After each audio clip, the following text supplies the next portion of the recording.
사랑과 행복이 가득한 우리 동관교회 수요예배 오신 우리 성도님들을 주님의 이름으로 환영합니다. 오늘도 우리를 이 예배자의 자리로 불러주신 하나님께 감사하는 마음을 가지고, 기쁜 마음을 가지고 찬양하며 예배의 자리로 나아가도록 하겠습니다.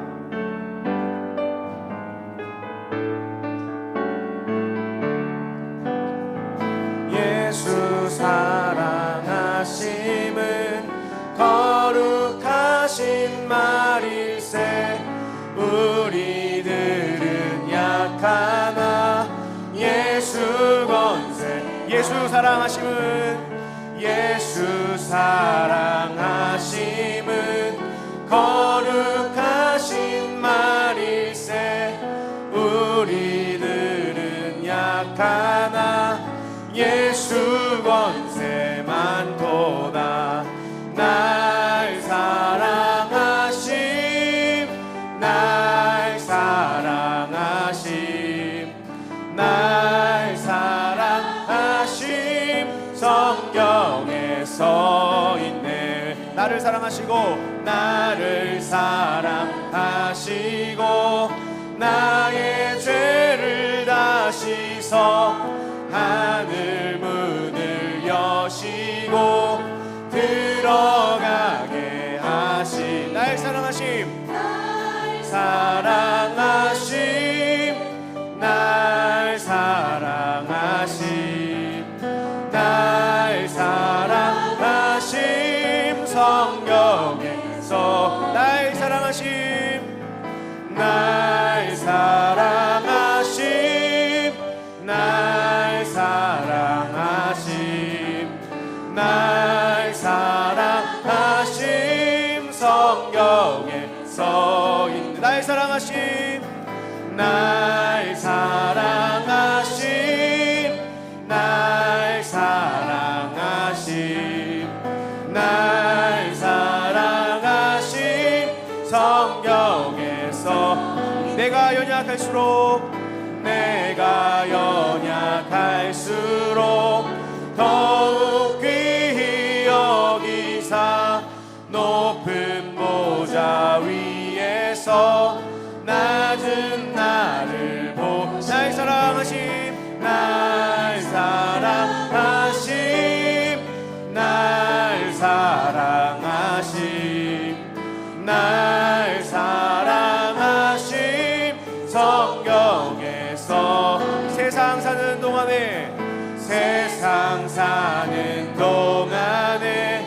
나와 함께 하시고 세상 떠나가는 날 천국 가게 하소서. 날 사랑하심,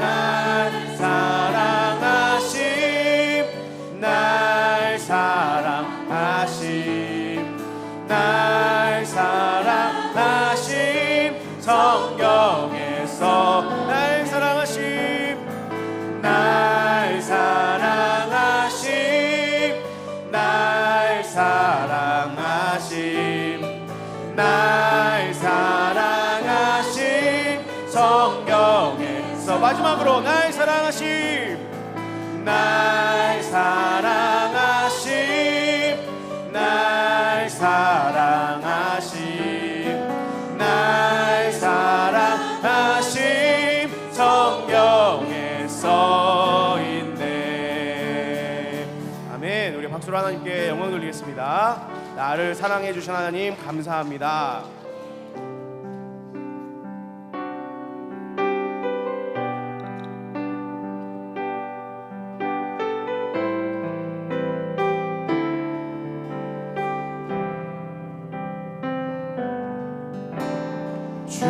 주의 보좌로 나갈 때 어떻게 나가야 할까? 나를 구원한 주의 십자가 그것을 믿으며 가네. 주의 보좌로 나갈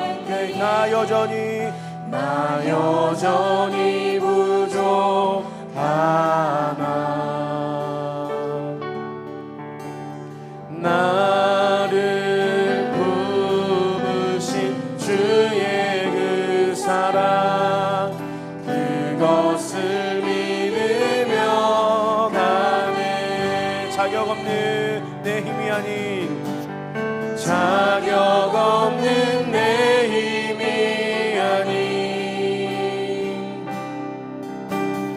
오직 예수님의 보혈로 자격 없는 내 힘이 아닌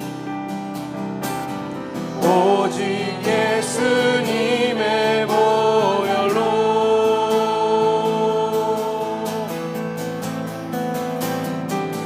십자가의 보혈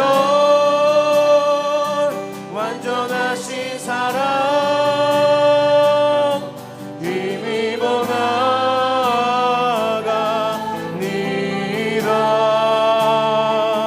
십자가의 보혈 완전하신 사랑 힘입어 예배합니다. 우리 다시 한번 처음서부터 고백하겠습니다. 주의 보좌로 주의 보좌로 나아갈 때에 어떻게 나가야 할까? 나를 구원한 주의 십자가 그것을 믿으며 가네. 주의 보좌로 나아갈 때 주의 보좌로 나아갈 때에 나 여전히 부족하나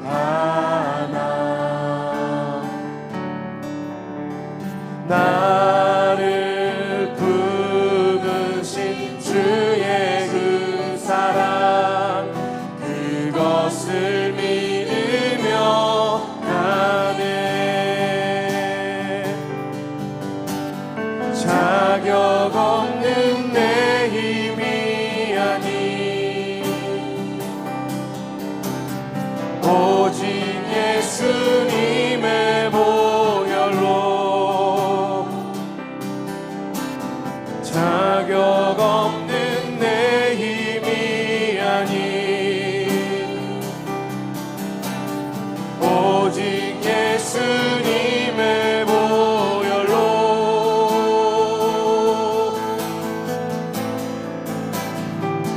십자가의 보혈 완전하신 사랑 힘입어 나아갑니다.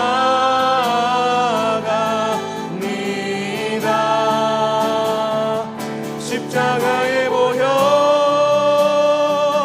완전하신 사랑 힘입어 예배합니다. 십자가의 보혈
주님의 기쁨이 되는 것, 내가 원하는 한 가지 주님의 기쁨이 되는 것. 아멘. 이 시간 같이 한번 기도하면서 예배의 자리로 나가겠습니다. 하나님, 우리가 우리의 삶을 다하여 하나님을 예배하기를 소원합니다.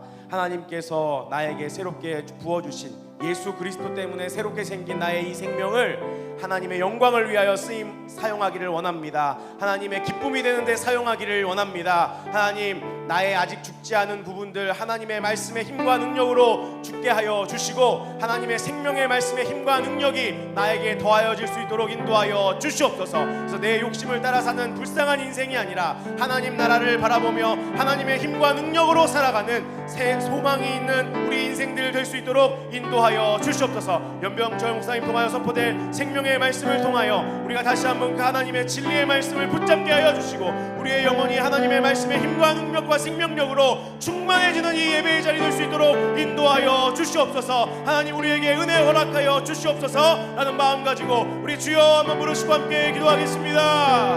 주여,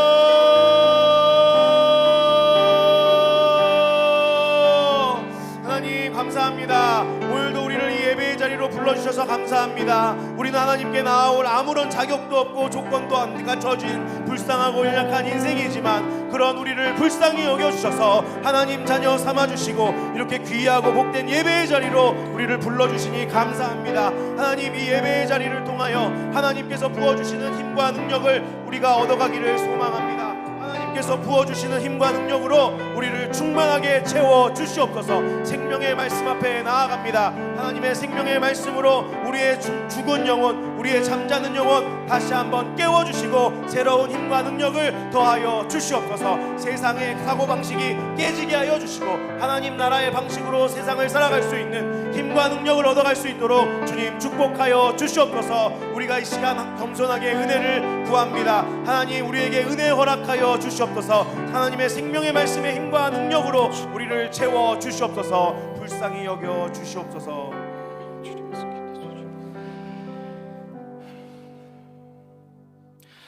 사랑하는 하나님 아버지, 감사합니다. 오늘 주님의 기쁨이 되길 원하는 마음으로 간절히 고백하였습니다. 우리의 인생이, 우리의 삶이, 우리의 모든 모습이 주님의 기쁨이 되게 하여 주시고, 세상의 기쁨이 아니라 하나님의 기쁨으로 살아가는 복된 자들 될 수 있도록 붙잡아 주시옵소서. 무엇보다 그렇게 살아갈 수 있는 유일한 이유는 하나님께서 우리를 기쁘게 생각해 주시는 은혜가 있었기 때문인 줄 믿습니다. 우리를 바라보면서 우리를 정죄하고 판단하지 않으시고, 우리를 바라보면서 행복해 하시고 기뻐하시는 그 주님의 따뜻한 시선이 우리에게 느껴졌을 때, 우리가 그 은혜로 나도 주님의 기쁨이 되고 싶다라고 고백했던 것처럼 주님의 그 아름답고 따뜻한 시선을 늘 잊지 않게 하여 주시고, 그 시선에 힘입어 오늘도 살아가는 복음의 사람들, 예수의 사람들 될 수 있도록 붙잡아 주시옵소서. 오늘 예배도 그러한 예배가, 그러한 존재의식을, 나의 마음을 주님께 온전히 고백하며 주님을 만나는 복된 시간이 될 수 있도록 붙잡아 주시옵소서. 감사드리오며 예수 그리스도의 이름으로 간절히 기도드립니다. 아멘. 교회 앞에 몇 가지 소식 먼저 들려드리도록 하겠습니다. 6월 30일 돌아오는 주일은 총출석 주일로 드립니다. 우리 모든 성도님들은 교구별로 지정된 자리에 앉아주시고요, 예배 후에 목장 교회별로 교제의 시간을 나눠주시면 감사하겠습니다. 특별히 목장 교회별로 사진을 찍어 보내주시면 베스트 포토상 등의 시상을 할 예정이니 함께 동참해 주시고 복된 교제의 시간 나눠주시면 좋겠습니다. 7월 월삭 새벽 기도회가 7월 1일 월요일 새벽 5시 본당에서 드려지겠습니다. 청년부 필리핀 단기 선교를 9월 13일부터 21일까지 필리핀 앙헬레스로 다녀올 예정입니다. 이를 위한 물품 후원을 8월 11일까지 받고자 하오니 어린이 옷, 여름 신발, 장난감 등으로 함께 섬겨주시면 감사하겠습니다. 필리핀 단기 선교팀 헌신 예배는 돌아오는 금요일 금요 기도회를 통해 드려집니다. 많은 격려와 기도 바랍니다. 헤세드 위원회 아기학교 2탄이 6월 30일 주일 오전 10시 30분부터 1층 헤세드 아기 예배실에서 하나님께서 자신의 형상대로 사람을 만드셨어요 라는 주제로 열립니다. 우리 아기들을 위해서 함께 기도해 주시면 감사하겠습니다. 오늘 하나님께서 우리에게 주시는 말씀은 누가복음 16장 1절에서 13절까지의 말씀입니다. 제가 주는 성경으로 신약성경 122페이지 누가복음 16장 1절에서 13절까지의 말씀. 오늘 하나님께 드려진 귀한 손길들이 있습니다. 감사헌금 이금선 집사님 드리셨습니다. 1000번째 황추자 권사님 김철호 성도님 드리셨습니다. 1000번째 정훈영 정예진 드리셨습니다. 1000번째 반우성 드리셨습니다. 드린 손길마다 하나님께서 더 좋은 것으로 더 넘치게 채워주시고 주의 나라와 영광을 위해서 귀하게 사용되는 복된 통로 되기를 주님의 이름으로 간절히 축복합니다. 우리 누가복음 16장 1절 13절 말씀 한 절씩 교도하시고요, 마지막 절 같이 읽도록 하겠습니다. 제가 먼저 읽을게요. 또한 제자들에게 이르시되 어떤 부자에게 청지기가 있는데 그가 주인의 소유를 낭비한다는 말이 그 주인에게 들린지라. 주인이 그를 불러 이르되 내가 내게 대하여 들은 이 말이 어찌 됨이냐. 내가 보던 일을 세마라. 청지기 직무를 계속하지 못하리라 하니. 청지기가 속으로 이르되 주인이 내 직분을 빼앗으니 내가 무엇을 할까. 땅을 파자니 힘이 없고 빌어먹자니 부끄럽구나. 내가 할 일을 알았도다. 이렇게 하면 직분을 빼앗긴 후에 사람들이 나를 자기 집으로 영접하리라 하고. 주인에게 빚진 자를 일일이 부르다가 먼저 온 자에게 이르되 내가 내 주인에게 얼마나 빚졌느냐. 말하되 길은 100마리니이다. 이르되 여기 내 증서를 가지고 빨리 앉아 50이라 쓰라 하고. 또 다른 이에게 이르되 너는 얼마나 빚졌느냐. 이르되 밀 100석이니이다. 이르되 여기 내 증서를 가지고 80이라 쓰라 하였는지라. 주인이 옳지 않은 청지기를 일을 지혜롭게 하므로 칭찬하였으니 이 세대의 아들들이 자기 시대에 있어서는 빛의 아들들보다 더 지혜로움이니라. 내가 너에게 말하노니 불의의 제물로 친구를 사기라. 그리하면 그 제물이 없어질 때 그들이 너희를 영주할 처소로 영접하리라. 지극히 작은 것에 충성된 자는 큰 것에도 충성하고 지극히 작은 것에 불의한 자는 큰 것에도 불의하니라. 너희가 만일 불의한 제물에도 충성하지 아니하면 누가 참된 것으로 너에게 맡기겠느냐. 너희가 만일 남의 것에 충성하지 아니하면 누가 너희의 것을 너희에게 주겠느냐. 같이요. 집 하인이 두 주인을 섬길 수 없나니 혹 이를 미워하고 저를 사랑하거나 혹 이를 중히 여기고 저를 경히 여길 것입니다. 너희 하나님과 재물을 겸하여 섬길 수 없느니라. 아멘. 아멘. 할렐루야. 이 수요 저녁 예배 또 나오신 여러분 한 분 한 분을 주님의 이름으로 축복합니다. 우리 옆에 분 바라보면서 인사해 볼까요? 잘 오셨습니다. 환영합니다. 축복합니다. 정말 잘 오셨습니다. 네, 다시 한번 인사해 주시고 손도 잡아 주시고 좋습니다. 감사합니다. 여러분들의 인생과 저의 삶 가운데 오늘도 여기 지금 하나님이 함께 하심을 잊지 않으시는 자들로 살아가시길 축복합니다. 내 힘으로 사는 것이 아니라 하늘의 힘으로 살기 위해선 존재 의식이 너무 중요한데 오늘 나의 존재가 하나님 안에서 얼마나 아름답고 존귀한 존재인지 오늘 찬양의 가사처럼 우리가 주님의 기쁨이 되길 원하지만 그 전에 이미 하나님께서 우리를 기쁜 존재로 바라보고 계시다는 사실을 잊지 않을 때 우리 안에 그 놀라운 하나님의 은혜와 그 폭포수와 같은 성령의 능력이 시작될 수 있다고 믿습니다. 여러분 한 분 한 분이 그렇게 기쁜 존재라는 것을 잊지 않으시길 축복합니다. 가슴에 손을 얹고 한번 이참에 한번 따라해 볼까요? 나는 하나님이 기뻐하시는 존재다. 다시 한번 나는 하나님이 기뻐하시는 존재다. 할렐루야. 네. 근데 몇몇 분이 나도 나를 기뻐하지 못하는데 하나님이 나를 기쁘게 생각하신다고 그런 표정이신데 아닙니다. 여러분 그런 생각 가지시면 안 돼요. 하나님이 기뻐하시면 됐죠. 할렐루야. 예, 그러면 다른 사람이 어떻게 바라보든지 상관없습니다. 그 힘으로 사는 것이 예수의 사람이고 복음의 사람인 줄 믿습니다. 오늘 누가복음 16장 1절에서 13절 말씀을 가지고 거꾸로 있는 예수님의 비유, 불의한 하나님이란 주제로 함께 마음을 나누고자 합니다. 오늘 불의한 청지기 비유인데요. 이 비유는 제가 정말 피하고 싶었던 비유 중에 하나입니다. 왜냐하면 이 비유에 대한 논쟁이 너무 많아요. 예, 그리고 입장들이 너무 제각각이라 뭐 책을 참고한다는 것 자체가 너무 의미가 없어요. 예. 지 하고 싶은 얘기, 죄송합니다. 자기 하고 싶은 얘기만 하다가 끝내는 것 같은, 책을 보면 볼수록, 본문을 연구하면 연구할수록 복잡해지는, 오리무중으로 빠지는 본문 중에 하나가 이 불의한 청지기의 비유인데요. 이 비유를 시작하기에 앞서 간단한 자기 고백을 하자면요, 이 비유가 복잡한 만큼 저도 이 비유를 보면서 참 떠오르는 그 장면이 있습니다. 제가 그 신대원 때 설교 연구하는 작은 이 모임을, 스터디 모임이 있었는데요, 코엘렛이라는 설교 연구 스터디 모임이 있었습니다. 그 연구 모임에서 제가 처음으로 맡았던 본문이 바로 이 본문이었습니다. 그리고 이 본문을 정말 제가 멋지게 발표를 했습니다. 할렐루야. 근데 그때 바로 누가 있었냐? 저희 아내가 있었습니다. 저희 아내가 그 모습을 보고 반해서 결혼을 했고 여기까지 와서 아기를 이제 곧 2명이 되는 아기 아빠가 됐습니다. 그래서 제가 이 비유를 할 때 분명히 저희 아내가 저한테 굉장히 잘하네 막 그러면서 막 칭찬했던 기억이 있거든요. 근데 제가 어제 그래서 물어봤어요. 이 비유 그 비유 아니냐고. 제가 예전 자료 보면서 옛날 생각이 나서 물어보니까 저희 아내는 저의 생각과 달랐습니다. 난 그런 적이 없다라는 것입니다. 난 당신에게 이 비유를 발표한다고 반한 적이 절대 없었다라는 것입니다. 단지 그 안에 워딩 그대로 사용을 해드리겠습니다. 죄송합니다. 요놈 봐라.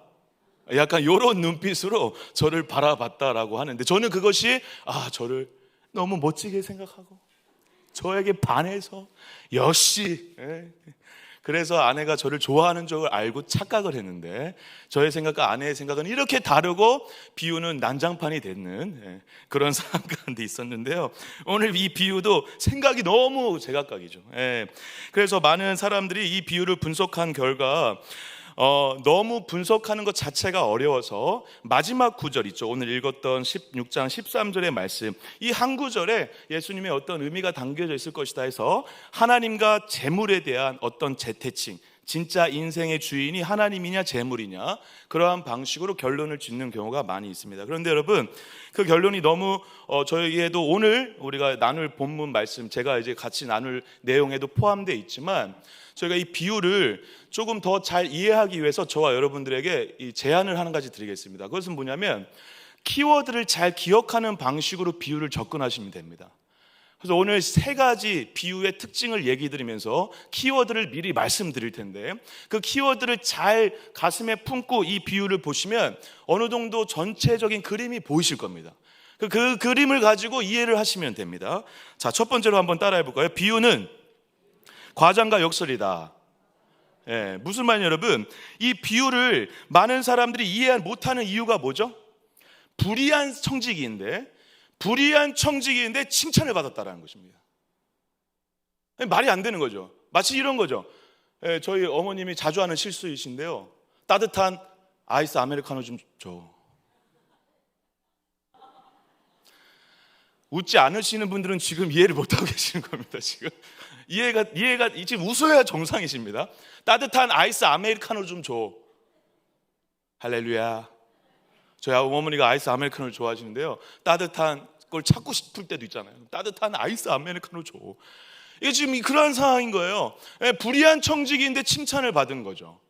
상황이 이상한 상황으로 지금 흘러간 거죠. 그러니까 이해가 안 되는 거예요. 예수님의 칭찬도 이해가 안 되고, 불의한 청지기가 도대체 칭찬할 거리가 뭐가 있냐라고 하면서 이해가 안 되는 방식으로 바라볼 수 없다는 것이죠. 그런데 여러분, 비유는 원래 이런 것입니다. 다시 얘기하면 비유는 반전을 얘기하고 역설을 얘기하고 과장을 얘기하는 것이죠. 그래서 여러분, 제가 단언컨대 제자들이 들었던 수많은 비유들 중에 이 비유가 가장 제자들의 가슴에 많이 남았을 거예요. 왜? 이해 안 되는, 말도 안 되는 얘기인데 그 이야기를 가지고 예수님이 정말 하고 싶었던 핵심을 잘 전해주셨기 때문에 제자들의 가슴 가운데 더 오래오래 남을 수밖에 없는, 여러분, 그래서 반전의 이야기, 역설의 이야기가 가슴에 잘 남잖아요. 기억에 잘 남잖아요. 말도 안 되는 이야기인데 그 안에 뭔가 진리가 숨겨져 있을 때 이해가 잘 되고 더 오래 기억에 남죠. 그거랑 마찬가지라는 것입니다. 그래서 제자들은 이 비유를 정말 단언컨대 오래 기억에 남는 강력한 임팩트를 담은 비유였을 것이 틀림없습니다.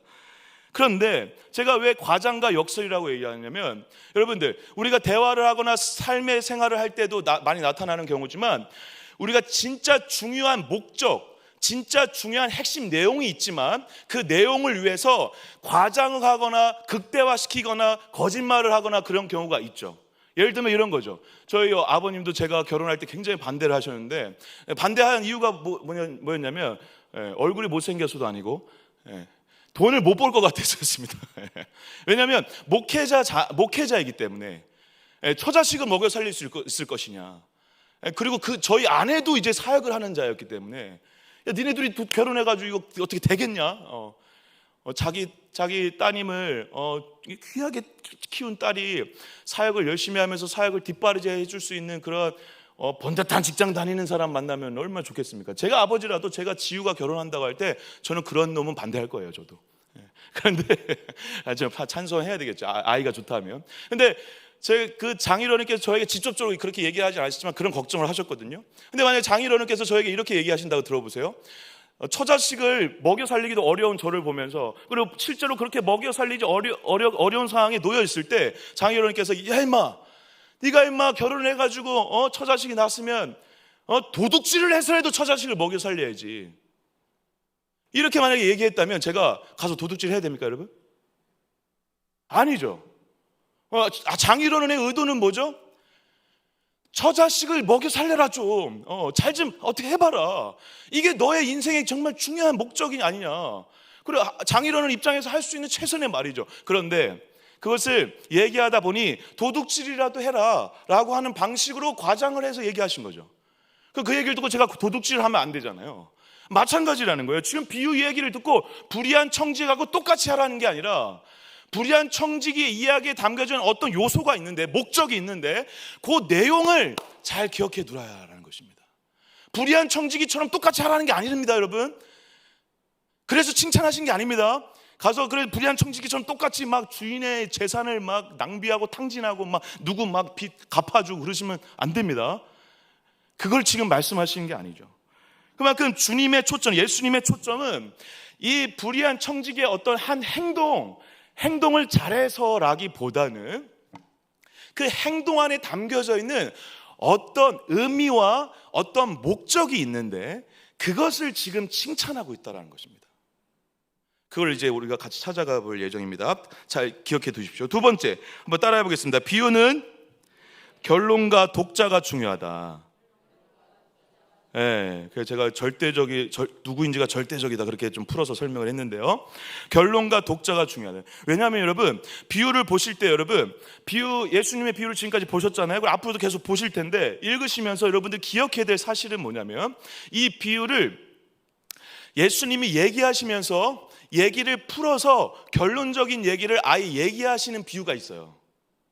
그러니까 비유 중에 비유를 설명하지 않고 넘어가는 비유도 있는데, 대부분의 비유는 어떻게 하시냐면 비유를 하신 다음에 그 비유의 진짜 의미를 나중에 추가적으로 설명을 하신다고요. 이해가 되세요? 오늘 본문이 대표적으로 그래요. 오늘 본문의 비유는 1절부터 8절까지, 물론 8절 중반절까지긴 한데요, 8절까지예요. 그런데 이거에 대한 해석이, 설명이 어디부터 나오죠? 9절부터 13절까지 나와요. 9절부터 13절 우리가 지금 다 살펴보진 않겠지만 동그라미를 한번 쳐보세요. 9절에 재물의 동그라미를 쳐보세요. 재물이란 단어가 두 번 나오죠. 재물이란 여기에 동그라미를 쳐보세요. 그리고 10절에 그 지극히 충성된 것에 충성이란 단어에 동그라미를 쳐보세요. 충성이 지금 두 번 나오죠. 그리고 11절에 다시 재물의 동그라미를 쳐보세요. 그리고 여기에는 지금 색깔은 표시되지 않았지만 충성이라는 단어에 또 동그라미 쳐보세요. 11절에. 그리고 12절에 다시 충성이라는 단어에 동그라미 쳐보세요. 그리고 13절에 재물과 하나님이라는 단어에 동그라미를 쳐보세요. 지금 예수님이 비유를 끝내고 나서 설명을 하셨는데 설명하는 거에 핵심적인 단어들이 등장해요. 어떤 단어들이죠? 대충 얘기하셔도 괜찮아요. 대충. 첫 번째, 재물, 충성, 하나님. 자, 됐습니다. 돌아가시길 바랍니다. 지금 예수님이 이 얘기하고 싶은 거예요. 재물에 대해서 뭔가 얘기하고 싶으신 거예요. 충성에 대해서 뭔가 얘기하고 싶은 거예요. 근데 재물과 충성을 얘기하다 보니 뭘 얘기할 수밖에 없냐면, 나중에 다시 말씀드리겠지만 하나님을 얘기할 수밖에 없는 거예요. 이해가 되세요? 그래서 이 주제는요, 사실 제자들에게 하기 때문에 더 주제가 명확히 드러나는데, 1절, 이 비유를 듣는 독자들이 누군지 잘 보시기 바랍니다. 1절 같이 한번 읽어볼까요? 1절은 같이 한번 읽겠습니다. 시작. 또한 제자들에게 이르시되 어떤 부자에게 청지기가 있는데 그가 주인의 소유를 낭비한다는 말이 그 주인에게 들린지라. 보이세요? 저기 주제가 다 나와버렸어요. 독자를 잘 봐야 된다 그랬죠. 결론을, 내용을 잘 봐야 되고 독자를 잘 봐야 되는데, 이 비유의 독자가 누구라고요, 여러분? 제자들이에요. 제자들. 여러분, 제자들은 누구죠? 예수님의 제자들은 나중에 어떤 자들이 되는 자들이죠? 하나님 대신 청지기 역할을 해야 되는 자들이죠. 그래서 청지기 비유가 나오는 거예요. 그러면 이 단어들 다시 한번 연결해 볼까요? 재물, 충성, 하나님, 제자들이 삶의 여정에서 밟아야 될 삶의 모습, 청지기. 뭔가 지금 하나의 그림이 그려지시죠. 이 단어들을 가지고 예수님이 하고 싶은 얘기가 있으셨다라는 것입니다. 그런데 우리가 오해를 좀 걷기 위해서, 오해를 하지 않기 위해서 한 가지를 제가 좀 명확히 말씀드리고 가고 싶은 부분이 있는데, 그게 뭐냐면 이 문장 중에 9절에 불의의 재물이라는 단어와 그리고 11절에 불의한 재물이라는 단어에 불의를 여러분 지우시고 세상이라는 단어를 그냥 써주시면 좋을 것 같아요. 왜냐하면 지금 이 불의의 재물이라고 이렇게 해석을 해버리면 어떤 오해가 있냐면, 재물 자체가 어떠한 불의한 방법으로 인해서 얻어진 것처럼 느껴질 수 있기 때문에 그렇습니다. 뭐 부동산 투기라든가 뭐 사기를 친다든가 그러한 불의한 재물을 얘기하는 게 아니거든요.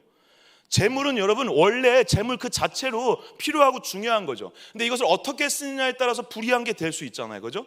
그래서 이것을 가치 중립적이다라고 표현을 하기도 한다는데, 그러한 대상인데 우리가 이 불의한 재물 이 단어 때문에 예수님이 어떤 돈이든 잘 써가지고 좋은 곳에 쓰라는 얘기인가 보다. 열심히 투기해가지고 돈 많이 이빠이 벌어가지고 그걸로 어르신 사람 도와줘야 되겠다. 여러분 그렇게 생각을 하시면 안 됩니다. 여기서 그러한 재물이 아니라 그냥 재물, 불의한 세상 속에서 사용되는 일반적인 재물을 얘기한다는 거예요. 그런데 그 재물을 사용하는 누구? 청지기로서의 자세를 지금 얘기하고 있다라는 것입니다. 그게 지금 전체적인 주제의 핵심 내용 중에 한 부분이라는 것이죠. 자, 세 번째 따라해 보겠습니다. 비유도 흐름이 중요하다. 자, 무슨 말이에요, 여러분? 오늘 1절 말씀 다시 한번 읽어보겠습니다. 1절을 이렇게 시작하고 있어요. 또한 제자들에게 이르시되. 여러분, 또한이라는 단어가 들어갔다는 것은 앞에 어떠한 말씀을 하셨는데 그 말씀과 이 비유가, 이 내용이 연결이 된다는 겁니까? 안 된다는 것입니까? 된다는 것입니다. 관련이 있다는 것입니다. 같이 생각을 해줘야 된다는 것입니다. 이해가 되십니까, 여러분? 근데 여러분 15장에 그 유명한 무슨 비유가 나오죠? 한 드라크마, 한 마리의 양, 한 드라크마 탕자. 근데 이 비유를 시작하시면서 했던 이 배경이 있는데 15장 1절 2절 제가 한번 읽어볼게요. 15장입니다. 모든 세리와 죄인들이 말씀을 들으러 가까이 나아오니 바리새인과 서기관들이 수군거려 이르되 이 사람이 죄인을 영접하고 음식을 같이 먹는다 하더라. 그리고 나서 무슨 비유를 시작하시죠? 한 마리 양, 한 드라크마, 한 탕자 이야기를 하시는 거예요. 이거 누구한테 하신 얘기죠, 여러분? 바리새인과 서기관들에게 하신 얘기죠. 그래서 여러분 잘 아시다시피 이 비유의 한 탕자 비유의 마지막 주인공 누가 등장하죠, 여러분? 큰아들이 등장을 합니다. 큰아들이 자기가 돌아온 탕자, 돌아온 동생을 보면서 아버지하고 같이 기뻐하지 않아요. 기뻐하지 않고 오히려 질투해요. 왜 저런 이렇게 허무맹랑하게 평생을 살았던 이 아이를 돌봐주냐, 아버지 왜 받아주냐라고 하면서 원망해요. 자기는 이미 모든 것을 누렸음에도 불구하고, 이미 용서받았음에도 불구하고, 더 많은 것들을 누릴 수 있음에도 불구하고 그렇게 죄지어서 돌아온 자를 받아들이지 못해요. 마치 세리와 그 죄인들이 예수님께 다가와서 같이 말씀을 나누고 천국을 경험하고 있는데 그 옆에서 바라보면서 어떻게 저런 사람들과 같이 말씀을 나누고 있느냐라고 수군거리고 있는 바리새인과 똑같죠. 그래서 이 비유는 사실 15장의 비유의 핵심은 하나님이 한 영혼을 그만큼 귀하게 여기신다. 근데 그 한 영혼을 귀하게 여기시는 하나님의 마음과는 다르게 누가 바리새인과 서기관들은 그 한 영혼을 귀하게 여기지 않는다. 그 큰아들이 너네들 아니냐라고 하면서 반문하는 심정으로 예수님이 비유를 얘기하신 거죠. 그 15장의 핵심은 한 영혼이었어요. 한 영혼에 대한 하나님의 마음이었죠. 한 마리의 양을 잃는 거, 한 드라크마를 잃어버리는 거, 그리고 한 사람의 탕자를 잃어버리는 것이 하나님의 마음이고, 그 잃어버린 사람을 찾는 것이 하나님의 마음이다. 너네도 이런 마음을 좀 가지면 안 되겠니? 라고 하면서 얘기를 했는데 바리새인들이 그 얘기를 듣고 정신을 차리지 못했던 것 같아요. 니네들이 큰아들이냐? 라고 반문하고 계시는데도 그 얘기를 온전히 받아들이지 못한 것 같아요. 그래서 예수님이 이어서 이제는 바리새인들한테 얘기 안 하시고 누구한테 얘기하신다고요? 제자들에게 얘기하신다고요. 15장의 주제가 뭐라고요? 한 영혼을 향한 하나님의 마음이라고요.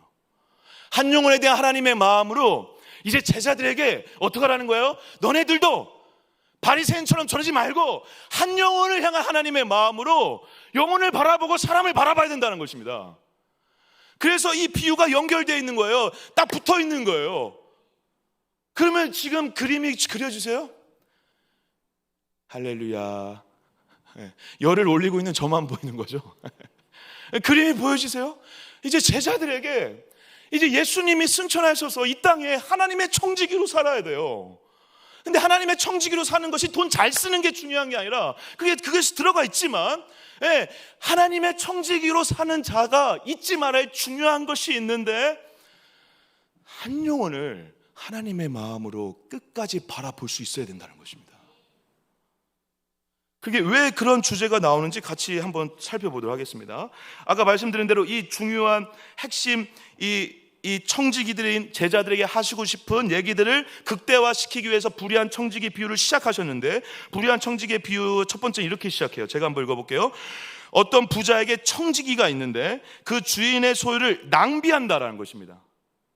청지기는 주인의 소유를 낭비하면 돼요, 안 돼요? 주인은 누구예요? 이 재물의 주인은 누구예요? 주인 거죠.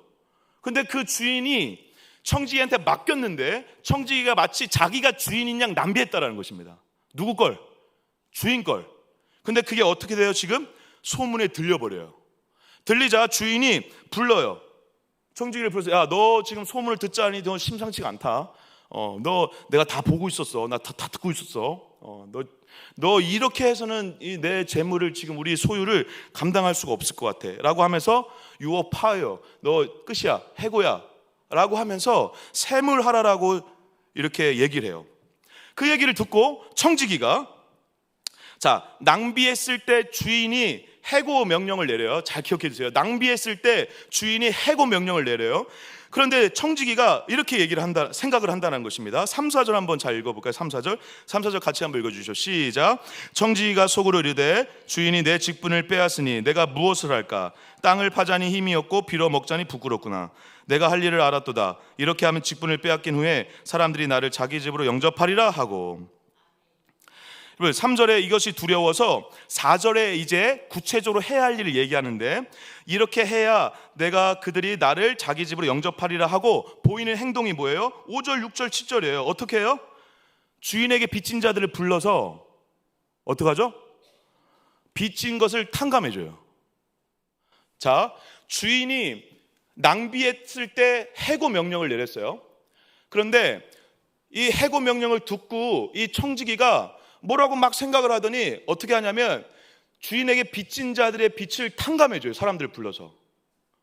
그 탕감해준 다음에, 그러면 탕감해준 것도 누구의 재물을 낭비한 거죠, 여러분?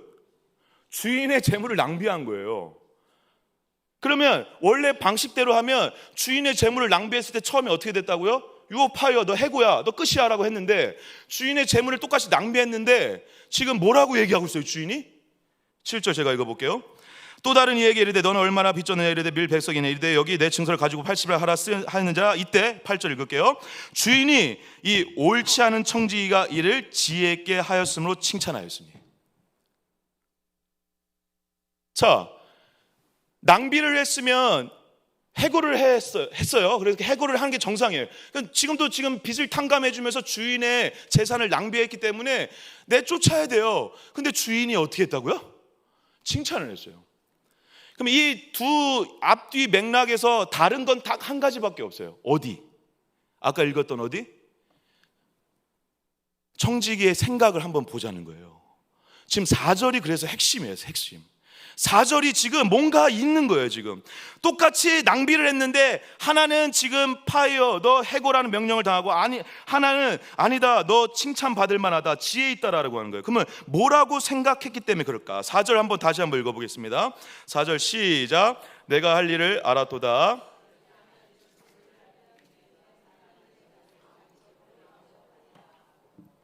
아멘. 지금 이 청지기의 생각 가운데 행동은 똑같이 주인의 재산을 낭비하는 방식으로 잘못을 했는데 생각 가운데 뭐가 있었냐면 이 직분을 내가 잃어버린 후회를 생각했어요. 이해가 되세요? 내가 이 직분을 잃어버린 후에 노숙자가 될 수도 있고, 길거리에 나 앉을 수도 있고, 여러분 지금으로 말하면 굉장히 큰 경영자예요. 큰 부자의 경영자라고요. 여러분 지금 여러분 감이 안 와서 지금 감동이 없으신데요. 자, 여러분 기름 100마리라고 알고 있죠. 기름 100말. 기름 100마리 거의 감량류 3,000리터라고 합니다. 3,000리터. 3,000리터면 일반 품삯을 받는 일꾼의 3, 4년에 해당하는 양이에요. 돈으로 환산하면. 그리고 여러분 더 심한 거는요, 밀 100석이에요. 밀 100석은요 무려 39,000리터래요 39,000리터를 누가 빚졌어요. 그거는 품삯, 일꾼 품삯으로 따지면 무려 8년에서 9년에 해당하는 품삯이래요. 그럼 빚을 이 정도 줬다면 주인은 얼마나 부자인 거예요 도대체? 이거 놀라시잖아요. 감이 오세요? 이걸 빚진 자들이 여러 명이라니까요. 이 정도 가지고 있는 재산을 가지고 있는 주인 밑에서 경영을 했어요. 청직이라고요. 권력이 있어요 없어요? 힘이 있어요 없어요? 좋은 자리에 앉아요? 좋은 자리예요. 근데 이 자리에서 파이어 당해서 파이어. 끝. 이 후회를 생각했어요. 누가? 청지기가. 그래서 보세요. 내가 할 일을 알았도다. 이렇게 하면 직분을 빼앗긴 후회를 생각하고 있다는 거예요. 그리고 두 번째는 이게 이제 더 중요한데요. 사람들이 나를 자기 집으로 어떻게 한다? 영접한다. 영접한다라는 단어를 동그라미 치시고 잘 기억해 두시기 바랍니다. 영접한다라는 것은 헬라 원어적으로 맞이한다, 받아들인다라는 의미가 있습니다. 근데 이 단어는요 언제 주로 많이 사용하냐면 주님께서 우리를 받아주셨을 때 쓰는 단어가 바로 영접하다, 맞이하다라는 단어입니다. 그러니까 마치 지금 뭔가 구원의 어떤 메시지를 담아내고 있는 거예요. 의도적으로 지금 비유해서. 다시 말씀드리면 여러분, 지금 자기가 빚을 탕감해주면 이 사람들이 나를 어떻게 해준다? 환영해주고 맞이해주고 받아준다. 그러니까 살 길이 열린다 안 열린다? 열린다. 이거를 지금 칭찬하는 거예요. 동의가 안 되시는 얼굴 주시네. 지금 이게 칭찬이 되셔야 돼요. 여러분이라면 어떻게 하실 거예요? 빠이어 하니까 나 빠이어, 그래 나 죽었다, 주여. 이렇게 하실 거예요? 살 길을 생각해야죠. 그런데 어떻게 했다고요? 미래를, 앞날을 걱정하고 앞날을 대비하는 마음으로 그들이 나를 영접할 수 있도록 어떻게 한다고? 맞아들일 수 있도록 대비책을 세웠다는 거예요. 그런데 그 방법은 너무 불이해. 왜? 주인의 재산을 또 어떻게 했어? 다 탕진해버려. 여러분 막 2, 3년씩 막 깎아주고 있어요 지금. 막 220석, 막 50석, 막 20리터를 막 깎아주고 있다고요. 주인의 재산을 낭비하고 있지만 그가 나중을 생각하고 미래를 대비하고 있다라는 것 자체가 굉장히 중요한 칭찬거리였다라는 것입니다. 그래서 지혜 있다라는 단어 잘 기억해 두십시오. 프로니모스라는 이 헬라어는 원래 어떤 뜻이 있냐면 약삭 빠르다라는 거예요. 약삭 빠르다. 느낌이 오세요? 아니, 주변에 약삭 빠른 사람 많이 있죠. 아, 저 녀석은 진짜 약삭 빨라. 얄밉죠. 약삭 빨라. 막 한 하루 이틀 막 앞을 내다봐 막 내다보고 잘하죠. 뭔가 발 빠르게 움직이고. 지금 그래서 의도적으로 프로니모스라는 단어를 써서 지혜롭다, 약삭빠르다는 단어에 뭐가 들어가 있어요? 이미 미래를 생각하고 대비하는 자의 성격이 들어가 있잖아요. 그걸 지금 칭찬하는 거예요. 지혜롭다라는 거예요. 야, 너 진짜 대단하다, 지혜롭다라고 이제 칭찬하시는 거죠. 그렇게 해서 그러면 저와 여러분들에게 이 청지기처럼 그런 미래 대책 잘하면서 우리한테 잘 살라고 얘기하신 걸까요? 그러면 이 비유에서 끝내야죠. 그런데 추가 설명을 달고 있다는 게 지금 중요한 거예요. 무슨 말이죠? 아까 말씀드린 것처럼 중요한 핵심 내용이 있는데 그것을 위해서 앞에 이야기를 과장했다고요. 예수님이 하실 얘기는 이 지혜를 칭찬받은 이 여기에 초점을 둬서 더 확대해서 해석을 하고 계세요. 무슨 말이냐면 8절 9절 제가 한번 읽어볼게요. 잘 보세요. 주인이 이 옳지 않은 청지기가 이를 지혜 있게 하였으므로 칭찬하였으니 앞을 내다봤다라는 것입니다. 이 세 아들들 누구예요? 이 세상 사람들, 믿지 않는 자들이 자기 시대에 있어서는 빛의 아들들 누구예요? 저와 여러분들, 믿는 자들, 하나님의 백성들보다 어떻다? 지혜롭다. 앞을 잘 내다본다는 거예요. 실제로 그렇죠. 대책 잘 세우죠. 지금 앞날을 잘 살펴보고 내가 80세까지 살아야 되니까 노후 대책 잘 하잖아요. 여기 노후 대책 다 잘 하시잖아요. 아니에요? 안 했어요. 그래도 하긴 해야죠. 그런데 여러분, 빛의 아들들보다는 그렇게 잘 하지만 그거 미래 대책 잘 하라는 게 아니라 이제 9절부터 덧붙이고 있는 걸 잘 보십시오. 제가 읽어볼게요. 내가 너희에게 말하노니, 누구한테 얘기하는 거예요, 여러분? 예수님이 제자들에게 얘기하시는 거예요. 이거의 내용에 비유해서 불의의 재물, 그러니까 세상 재물로 친구를 사귀라. 그리하면, 자, 중요합니다. 그 재물이 없어질 때 그들이 너희를 영주의 초소를 어떻게 한다? 영접한다. 아멘 해주셔서 감사합니다. 영접한다. 여러분, 이 영주할 초소를 제가 원어적으로 살펴보니까요, 그런 의미가 영원한 초소. 우리가 쉽게 이해하려면 어떤 걸로 이해하면 되죠, 여러분? 천국, 하나님의 나라, 영원한 초소에서 사람들이 어떻게 한다고요? 나를 맞이하면서 어떻게 한다? 영접한다고요, 환영한다고요, 맞이해 준다고요. 그럼 뭐예요? 지금 불의한 청지기는 10년, 20년 후 기껏해야 미래를 내다보는 방법을 했는데, 얘네들아, 마치 이런 거죠. 얘네들아, 그래, 이 땅에 살면서 지혜롭게 약삭빠르게 잘해서 먹고 사는 문제 잘 해결하고 70, 80평생 살아갈 지혜를 잘 활용하는 거, 그래, 좋다. 또 필요할지 모르겠다. 그런데 그것을 못한다고 낙심하지 마라. 그것을 잘 못해도 괜찮다. 너네들에겐 더 중요한 지혜가 있다. 너네들은 더 중요한 지혜를 기억해야 된다. 너네들이 진짜 발휘해야 될 지혜는 영원을 생각하는 지혜다 라는 것입니다. 영원한 처소를 생각하는 마음으로 재물을 보라라는 것입니다. 사랑하는 동갑교회 성도 여러분, 노후 대책을 열심히 세우신 거 제가 비난하고 싶은 마음은 추워도 없습니다. 저희들 목회자들도요, 지금 가장 큰 문제가 뭐냐면 목회 은퇴 이후에 어떻게 될 거냐, 그것 때문에 막 연금을 만들어야 된다, 그런 얘기가 많이 나오고 있어요. 노후 대책 때문에 그렇죠. 물론 고민을 해야죠. 생각을 해야 되지만 그것이 목적이 되어서는 안 된다는 것입니다. 여러분들은 죽음 이후에 사후 대책이 있으십니까? 여러분들은 죽음이 끝난다고 하는 이 종말론적인 이 사고 속에서 살고 계십니까? 예수님이 지금 그걸 도전하시는 거예요. 이 세상은 끝난다라는 것입니다. 그런데 영혼이 있다라는 것입니다. 그 영혼을 생각하고 대비하라는 것이랍니다. 그게 진짜 지혜라는 것입니다. 불의한 청지기가 10년, 20년 바라본 거 그 차원의 문제가 아니라 영원을 생각하고, 영원한 미래 때문에, 영원한 미래에 너의 도움 때문에 누군가가 구원받아서 천국에서 너를 환영해 줄 거를 생각하라는 것입니다.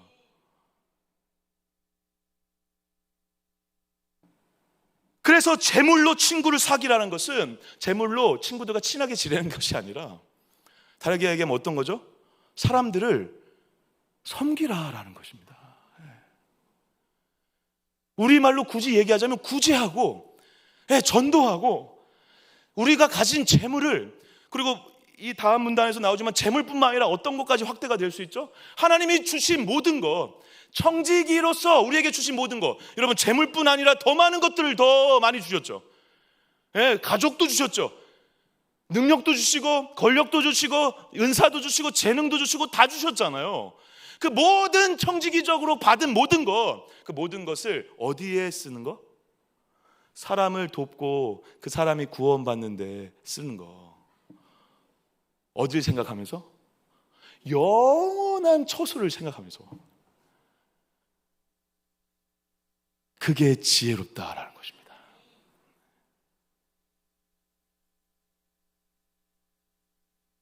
영주할 처소에서 여러분들의 어떤 도움 때문에 누군가 여러분들이 천국에 딱 갔는데 여러분들의 도움 때문에 예수를 만나고 예수님을 만나 구원받은 자들이 여러분들이 죽음 이후에 그곳에서 환영한다고 생각해 보세요. 얼마나 영광스럽고 감사한 일입니까? 그것을 생각하면서 오늘 재물을 쓰라는 것입니다. 그것을 생각하면서 오늘을 살라는 것입니다. 그게 청지기로서 부름받은 제자들에게 예수님이 오늘 강조하는 말씀입니다. 돈을 잘 쓰라라는 차원의 문제를 넘어 영원한 처소, 영원한 하나님의 나라, 영원한 미래를 대비하는 심정으로 오늘을 잘 살라라는 것입니다.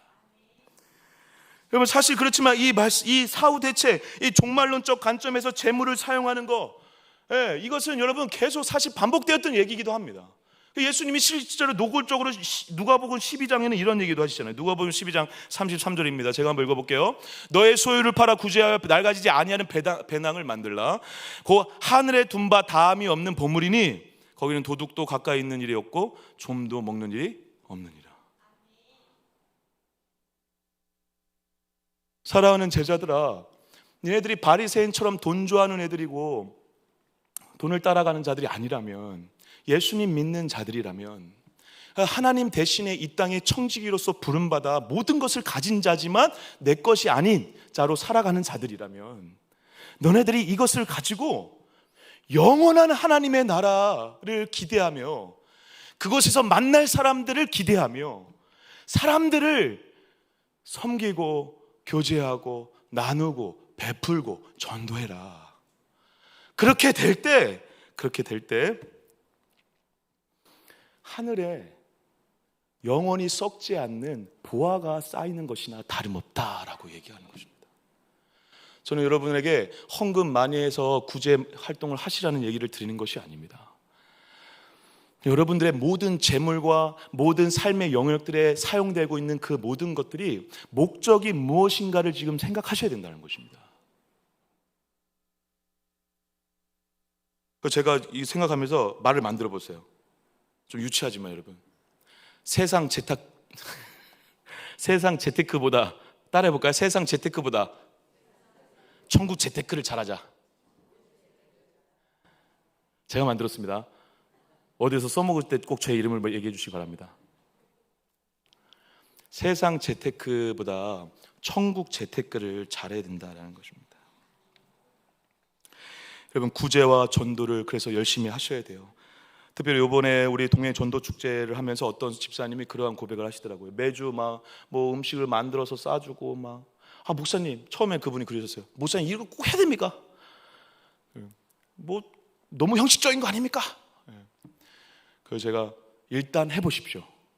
그래서 그분이 우리가 매주 복음 미션 나가는 것보다 더 과하게 어떤 영혼을 섬겼어요. 진짜 맛있는 것도 사주고 신앙 서적도 막 사주고, 기대는 안 했지만 열심히 사줬어요. 근데 여러분, 놀라운 일이 벌어졌죠. 어떻게 됐을까요? 교회로 오셨어요. 물론 교회를 오든 안 오든 괜찮습니다. 더 중요한 건 예수를 만나는 일이지만, 그분의 고백에서 처음에는 그것이 소용이 없다라고 생각했지만 영혼을 생각하는 마음으로 섬길 때 하나님께서 그 일을 통해 하나님의 일을 또 하신다라는 것입니다. 저와 여러분들의 삶 가운데 세상의 그런 지혜, 그래서 지상의 미래를 든든하게 하는 것도 물론 필요하지만 이것들 못한다고 너무 낭망하지 마시고 낙심하지 마시고 더 영원한 미래를 바라보는 진짜 지혜로 오늘 재물을 잘 사용하시는 저와 여러분들 되시길 축복합니다. 잘 사용한다는 것은 어떻게 한다는 거고요? 사람에게, 영혼에게, 영혼을 섬기는 것입니다. 그래서 지금 15장과 16장이 다 한 영혼을 얘기하는 것입니다. 한 영혼을 향한 하나님의 마음을 얘기하시는 것입니다. 천하보다 귀한 금쪽 같은 한 영혼을 니네들이 섬길 때 청지기로서의 삶을 잘 사는 것이다. 지혜 있는 청지기이다. 불의한 청지기가 아니라 지혜 있는 청지기이다 라고 얘기하시는 것이죠. 부디 이 길을 가시는 저와 여러분 되시길 축복합니다. 그래서 이렇게 지혜롭게 사용한 자를 추가적으로 이제 10절부터 설명을 하시는 거예요. 10절부터 11절, 12절은요 쉽게 얘기하면 이겁니다. 뭘 얘기하는 거냐면 재물을 영혼을 생각하면서 영혼을 위해서 써요. 영혼을 생각하면서 영혼을 위해서 쓰는 자가 충성된 자예요. 그래서 의도적으로 지금 그러한 말씀을 대칭적으로 얘기를 하고 있습니다. 10절에 지극히 작은 것과 너희가 11절에 너희가 만일 불의한 재물에도 충성하지 아니하면, 충성된 것과 불의한 것들 대칭하고 있죠. 그런데 충성된 것은 뭐라고요, 여러분? 영혼과 영혼을 위해 영혼을 생각하면서 쓰는 걸 얘기하죠. 그럼 반대는 뭘까요? 영혼을 생각하지 않고 영혼을 위해서 쓰지 않고 누굴 위해 쓰는 거? 나를 위해 쓰는 거. 나를 위해 쓰는 것은 결국 불의한 재물이 될 수밖에 없습니다. 물론 나를 위해서 아무것도 하지 말아라 그 얘기를 드리는 게 아닙니다. 왜냐하면요 지금 이 불이라는 단어는 원어적으로 뭐하고 연결되어 있냐면 낭비와 연결되어 있습니다. 낭비. 그러니까 지금 불의한 청지기가 아까 뭐라고 했죠? 주인의 재산을 어떻게 했다? 낭비했다 그러잖아요. 그래서 불의한 자라고 부르는 거예요. 그럼 반대는 뭐예요? 낭비하지 않는 거죠. 충분하게 충만하게 쓰는 거죠. 그게 뭐예요? 충성되게 쓰는 거죠. 근데 그게 바로 뭐라고요? 영혼을 위해 쓰는 거죠. 불의한 청지기가 완전히는 아니지만 조금 닮게 그걸 했잖아요. 아주 1% 닮게 그걸 했잖아요. 누구를 위해 썼어요? 그 빚진 자들을 위해 썼잖아요. 자기를 위해 좀 썼지만 그걸 얘기하는 거죠. 그래서 여러분 충성과 영혼을 위해 쓰는 것은 연결될 수밖에 없습니다. 그러면 이렇게도 얘기할 수 있죠. 어떻게 얘기할 수 있죠? 나를 위해서 쓰는 것은 낭비지만 재물을 위해서 쓰는 건 낭비지만 쉽게 얘기하면 내가 주인이고 재물이 주인인 것은 낭비가 되지만 불의한 거지만 하나님이 주인이 되는 낭비는 선한 낭비가 될 수 있겠죠. 그래서 뭐의 이야기로 넘어오는 거예요? 11절까지 충성에 대한 이야기를 하다가 이제 어디로 넘어오는 거죠? 13절 마지막 절에 주인이 누구이냐를 묻고 있는 거예요. 지금 하나님이 주인인 것을 아는 자는 낭비가 아니라는 거예요. 그리고 실제로 낭비할 수가 없죠. 여러분 생각을 해보세요. 하나님이 내 인생의 주인이에요. 나는 청지기예요. 그 사람이 하는 모든 것들, 영혼들을 위해서 쓰는 모든 것들이 낭비겠어요, 여러분? 아니죠. 반대로 내가 인생의 주인이에요. 청지기인데 내가 청지기인데 주인처럼 살아요. 내가 재물의 주인처럼 살아요. 그러면 여러분 그 모든 인생의 여정에서 겪게 되는 이 사용들은 다 낭비가 일어날 수밖에 없는 방향으로 흘러가게 된다는 것입니다. 그래서 충성과 불의가 대비되듯 충분과 낭비가 대비되고 낭비와 불의가 결국 있는 자는 영혼을 생각하지 않는 자라는 것입니다. 진짜 영혼을 생각하는 자는 끝내 하나님이 주인인 것을 아는 자라는 것입니다. 이게 지금 연결이 되세요? 근데 제가 사역을 하고 목사로 살아보니까 이게 사실 실제가 되고 있다는 걸 느껴요. 부끄럽지만 저희 목회자들이 사역자들이 뭐 얼굴 생긴 것도 반반치 않고 부족한 게 많지만 나름 사명이 있어서 부름받아 왔거든요. 저희도 부족한 게 많지만 조금씩 다듬어지고 있는데 근데 뭘 하나님께서 저희들에게 다듬어 가시면 저 개인적으로는 이 사역의 주인이 누구냐 그리고 너가 생명처럼 아껴야 될 대상이 누구냐 이걸 자꾸 물으세요. 그 두 개는 긴밀하게 밀접하게 관련이 있더라고요. 하나님이 내 인생의 주인인 것이 계속 인정이 되면요, 내가 아니라 영혼을 생각할 수밖에 없어요.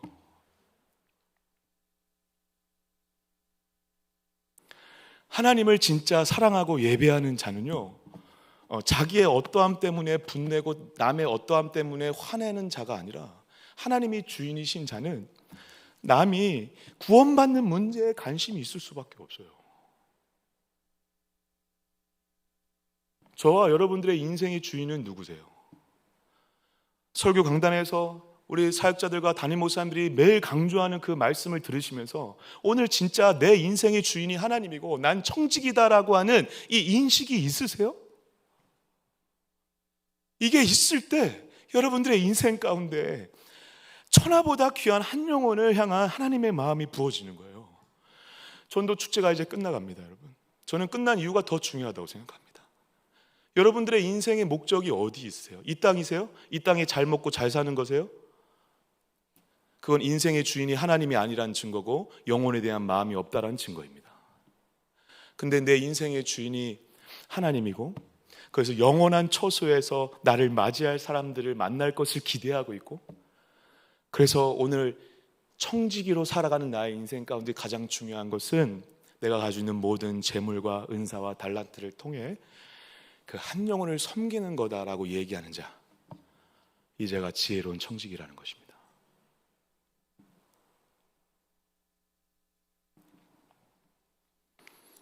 그래서 13절에 하나님과 재물을 겸하여 섬길 수 없다라고 얘기하는 것입니다.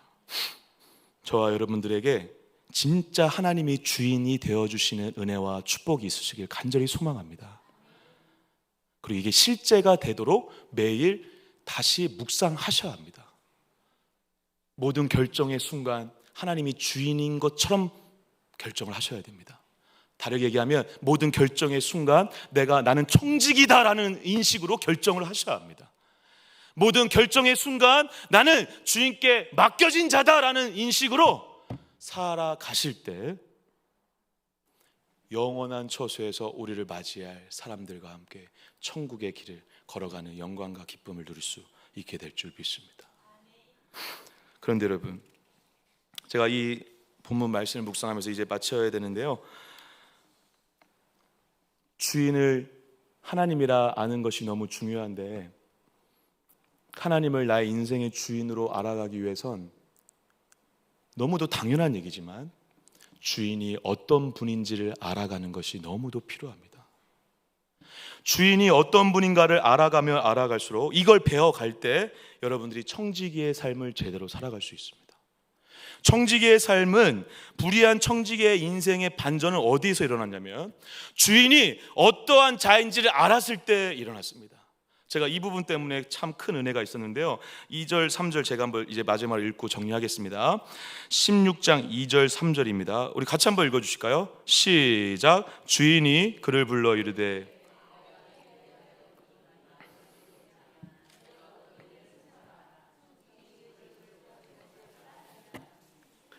속으로 이르되 주인이 내 직분을 빼앗으니 내가 무엇을 할까? 땅을 파자니 힘이 없고 빌어먹자니 부끄럽구나.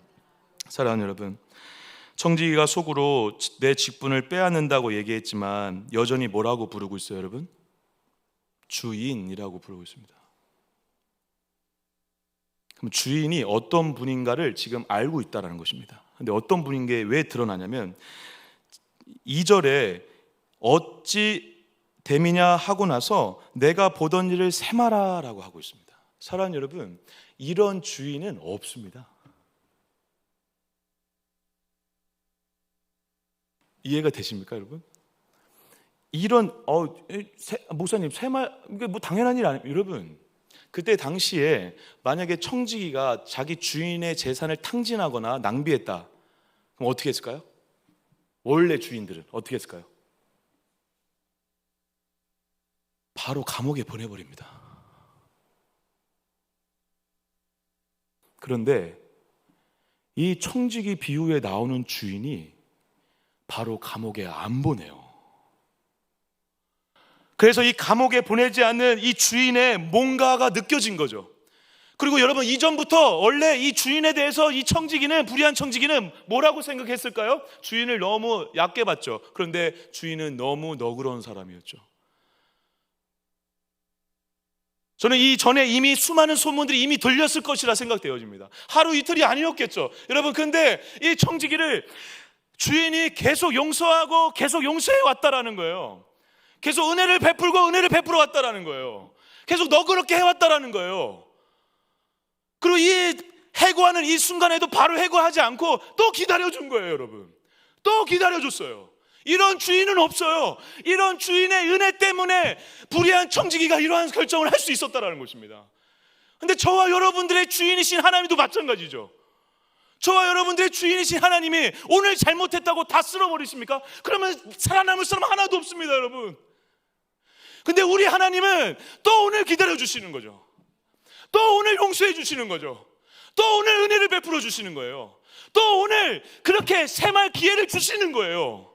기다려 주시는 거예요. 네가 어떻게 하나 한번 보자. 나는 널 기다릴게 라고 우리를 기다리시는 그 하나님의 은혜와 너그러움과 용서와 무궁하심, 어쩌면 말도 안 되는 낭비적인 사랑을 하고 계신, 말도 안 되는 의미 없는 사랑을 하고 계신 그 하나님의 용서와 사랑으로 저와 여러분들이 이 자리에 앉아 있다라는 것입니다. 앞으로도 앉아 있을 거예요. 우리의 어떠함이 아니라 하나님의 그 영원한 용서와 사랑으로 저와 여러분들이 용서함 받았다라는 것을 안다면 오늘 이렇게 살 수는 없습니다. 나를 위해서 이렇게 살 수는 없습니다. 자기 사랑하는 아들을, 독생자 아들을 십자가에 못 박혀서 우리를 살린 게 공의로운 하나님이십니까, 여러분? 어떻게 저와 여러분들에 대한 사랑과 은혜 때문에 자기 아들을 죽일 수 있냐고요. 저와 여러분들이 자식이 다 있으시잖아요. 자기 아들을 죽이는 게 공의로운 거고 좋은 거라고 얘기할 수 있냐고요, 여러분. 근데 하나님이 오히려 그 말도 안 되는 불의한 일을 하셨죠, 자기 아들에게. 왜? 저와 여러분들을 위해서. 이게 복음입니다. 가장 불의한 일을 해서라도 가장 죄인된 우리를 살리시고 싶으셨던 하나님의 사랑, 용서, 은혜가 있으신 좋은 하나님이 우리 하나님 아버지인 줄 믿습니다. 그분이 우리의 주인인 줄 믿습니다. 그분에게 그걸 배워가는 거예요. 그 사랑을 배워가는 거예요. 그 용서를 배워가는 거예요. 그 은혜를 배워가는 거예요. 그럴 때 우리가 좋은 청지기가 되는 거죠. 그래서 영혼을 사랑할 수밖에 없는 거죠. 영원한 처소에 거해 그들이 나를 맞이할 것을 기대하며 사는 거예요. 이 땅의 모든 문제와 상황을 보면서 이것 때문에 미치겠어, 안 되겠어, 힘들어, 이렇게 낙심할 때라도 다시 힘을 낼 수 있는 거예요. 왜? 영원한 용서와 사랑으로 오늘도 우리를 기다려주시는 불의한 하나님이 저와 여러분들의 주인이기 때문인 줄 믿습니다. 이 하나님을 믿으시길 바랍니다. 이 하나님을 오늘 주인으로 인정하고 청지기로 살기로 결단하시길 축복합니다. 천국에서 보길 축복합니다. 기도하겠습니다. 하나님, 자기 아들을 죽여서라도 우리고 살시고 싶었던 하나님의 사랑은 너무도 불의한 모습이 아니었습니까? 그럼에도 불구하고 그렇게 하신 이유는 우리에게 그 엄청난 용서와 사랑을 통해서라도 우리를 영원한 처소로 인도하시고 싶으셨던 주님의 영원한 사랑 때문인 줄 믿습니다. 그 사랑에 힘입어 내 인생의 주인이 주님이시고 나는 청지기라는 것을 기억하며 청지기답게 주인의 재물을, 주인이 주신 것들을, 영혼들을 위해서, 금쪽 같은 한 영혼을 위해서 사용하는 자로 이 땅에서 잘 살다가 그들과 함께 천국에서 손 흔들며 영접할 수 있는 영광의 날들을 만나게 하여 주시옵소서. 청지기로 잘 살기 위해 노력하기보다 내 주인이 불의한 하나님이시지만 나를 살리고 싶으셨던 하나님이란 사실을 잊지 않게 하여 주시고, 그 하나님 때문에 내가 여기 있다는 사실을 기억함으로 내 주인이 하나님이심을 더 깨닫는 심정으로 살아가 자연스럽게 주님이 기뻐하시는 청지기의 삶을 살아낼 줄 아는 그런 영광이 있는 자들 될 수 있도록 인도하여 주시옵소서. 우리 각자가 아주 나신 기도 제목들과 우리 교회를 위해 기도해 주시고, 특별히 돌아오는 총추석주를 통하여서 금쪽 같은 한 영혼이 돌아오는 시간 되게 해달라고, 우리 가족들을 돌아오게 해달라고, 우리 영혼들을 사랑하는 마음으로 영혼들을 위해서 제가 이제 물질을 쓰고 재능을 쓰고 은사를 쓰겠다라고 결단하는 마음으로 우리 교회를 위해서 각자가 나오는 기도 제목을 해서 주여 한번 외치고 기도하고 돌아가도록 하겠습니다. 기도합니다. 주여,